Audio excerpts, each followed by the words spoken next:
kid. So when I was in first grade, I just decided to change my name and just write Rick on all my papers. And like I didn't tell anybody, I just did it. And eventually process of elimination, they figured out who it was, and they said, "Why'd you do that?" And I just said, "Oh, I wanted to be somebody else." So this is when I was 6 years old. I wanted to be somebody different. And then later on, I was probably third or fourth grade.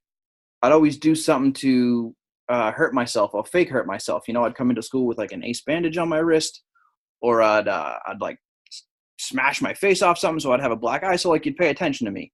So in one sense, I wanted to be somebody different, but in the other sense, like make sure you focus on me. And like alcoholism, man, at an early age, without the booze. I picked up drinking at about 13, and in the Dorchester section of Massachusetts, like in Boston, that's kind of just what you did. Like that was like legal drinking age, like you'd go down to the corner and the older kids would buy you booze and you drank. So I did. And I'll never forget that from the first time I drank, I had no interest in drinking casually after I got that first buzz.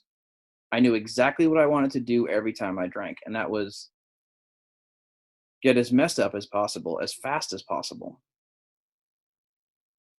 And I did. At first, it was weekends, but that didn't last too long. It was, Thursday, Friday, Saturday weekends, Thursday, Friday, Saturday, Sunday weekends. And then it was just getting messed up whenever I could, however I could. And things went downhill pretty quickly for me. I did a lot of things, but I did them all alcoholically, which is why I identify as an alcoholic. And another reason I identify as an alcoholic is because there was times when I did these other things and I'd always know what was going to happen pretty much. You know what I mean? But if I started drinking, I literally had no clue when I was going to stop or where I was going to end up. Like all of a sudden, like 3 days later, like, boom, you're in Ohio. And you're like, oh, what happened? And like that was booze for me. That was alcohol, and that was the effect that it had on me. So like I said, like, things went downhill pretty quick. I was out of school by the time I was 16. I had dropped out because I could, and I could focus more on my drinking. And I was in and out of trouble. I was in and out of DSS. I had a CHINS put out on me, which is like a child in need of services. And I went through a foster home. I wouldn't say I went through there. I went there one night and ran away because that's what I did. But like, I ended up back home and at 16, I'd do things like I'd leave for weeks on end. And I'd go up and down. I'd travel all over the place, up and down the East Coast, going to raves, wearing terrible clothes and doing terrible things. But in my selfish alcoholic mind, I was doing okay because I was out of everybody else's hair. I didn't have to work. Nobody had to worry about me in my mind. I was like, oh, it's cool. I'm not bothering anybody. Like nobody has to keep an eye on me. But like looking back, like I have an 8-year-old daughter, and if when she's 16, I don't hear from her for weeks at a time, I'm not going to be okay. And I know that my mother was not okay. Now I know that. Then I didn't care, because the only thing that I was focused on was getting that next buzz. I did a lot of things over the next few years. I worked a lot of jobs. I got fired from a lot of jobs. I probably owe Blockbuster a pretty good amends, but that's probably not going to happen. Because I lied and I cheated and I manipulated in any way I could. from any person I could, from any job I could, in every aspect of my life. Because the only thing that I cared about was, like I said, was drinking. I'd hit some jackpots, and I got in a little bit of trouble. And it's funny. There's like a random stage in my life, from like 19 to 22, where like I just don't really remember anything. Like it's blank, man. And uh and it's kind of terrifying that like my alcoholism can literally just black out 3 years of my life. That's like where my drinking took me, and I hit some jackpots, and I remember my probation officer was like, all right, so you have two options. You can go to jail for like 3 years, or you can go to detox. And at this point, I had had like 15 arrests. Like they were piling up. I was really lucky that I hadn't done any serious time yet. I had done a couple of months here and there. And in my mind, it was like, so 3 years of detox. Like, I'm gonna go to detox. So I hustle around, and I call some people, and I get myself checked into a detox. And I walk into that detox, and my sister and my brother-in-law dropped me off, and I'll never forget the first night in there. One of the first things I noticed was that everybody seemed to know each other from all these different treatment facilities, rehab facilities, detox facilities, halfway houses. And it blew my mind because I thought to myself, like, wow, you guys do this often, more than once. And it was because I didn't know the disease of alcoholism. I didn't know what it was capable of. And that truly, truly like baffled me, and I'll never forget it. And I went through that. I went through that detox, and they kept saying to me, you should seek further treatment. You should seek further treatment. And I mean, like I said, I didn't know alcoholism. I didn't know what it was, what it was about. So this further treatment to me was like, yeah, whatever, dude. My PO said I had to go here for 5 days, so I'm going to go for 5 days, and everything's going to be fine. And the night of day 4, my counselor called me and he says, so where are you going tomorrow? And I stopped for a second and thought, and I had this feeling, which is something that I hadn't had in a while. Any feelings for that matter. And it was pure fear of life in general. I had no idea where I was going that day. I had no idea where I was going in general, like at all. I had no idea what my life was going to look like, and it terrified me. And at 26, I broke down, and I cried in this guy's office because I didn't know what was next at all in my life.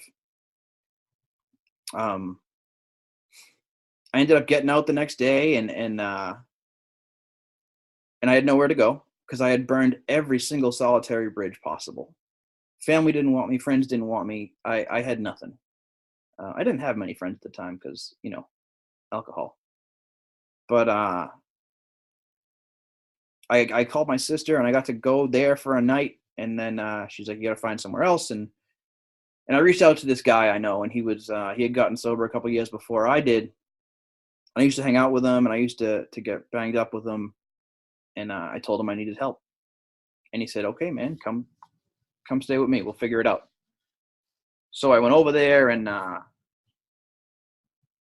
it was like this house, and it had like he had owned the house at this point, and he had a bunch of his buddies living there, and they were all sober guys, and I got to crash out on the couch. And it was right around Memorial Day in 2006, and he took me to this cookout where he got sober, and it was on this facility, and there was a lot of different facilities there. There was a halfway house, there was a holding, there was a detox,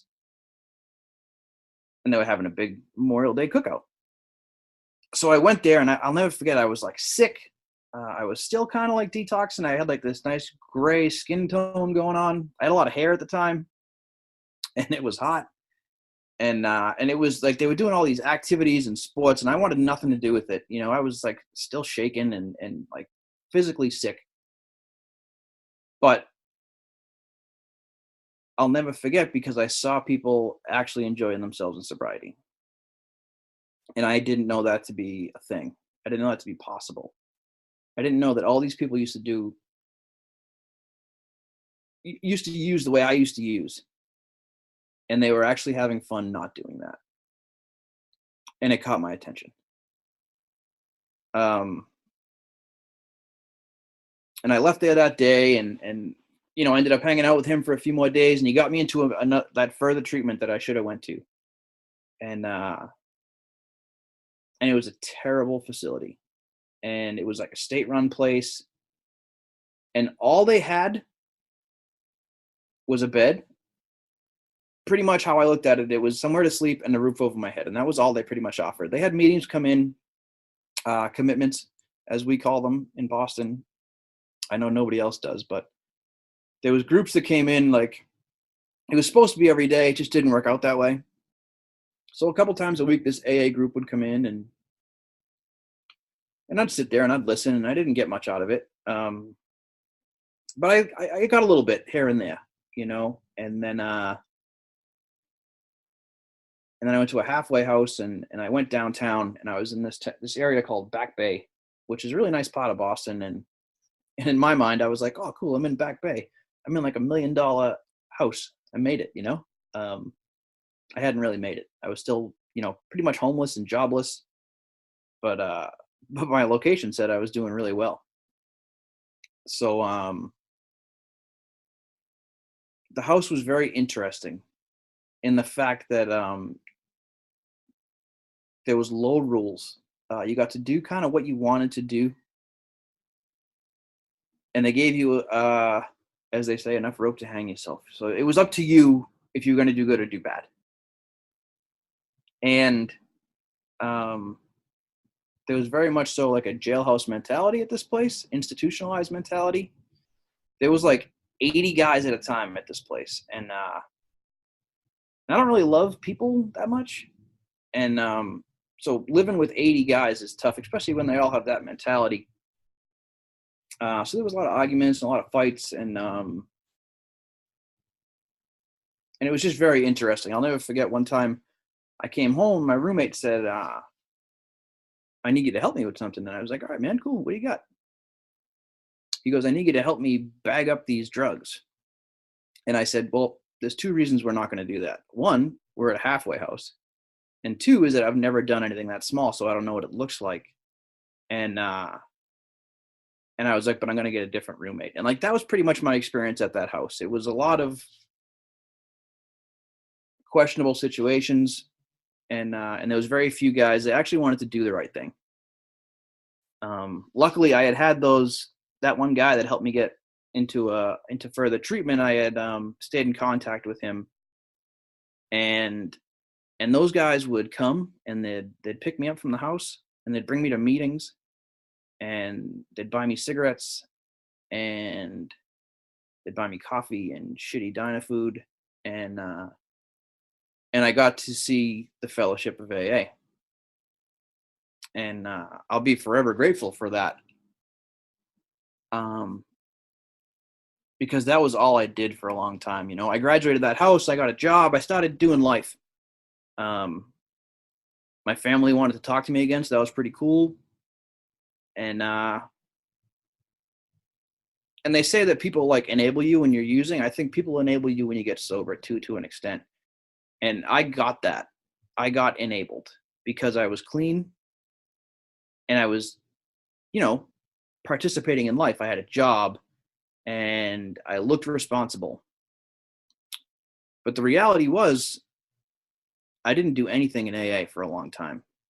I was extremely selfish. And I went to AA and I took and I took and I took and I took.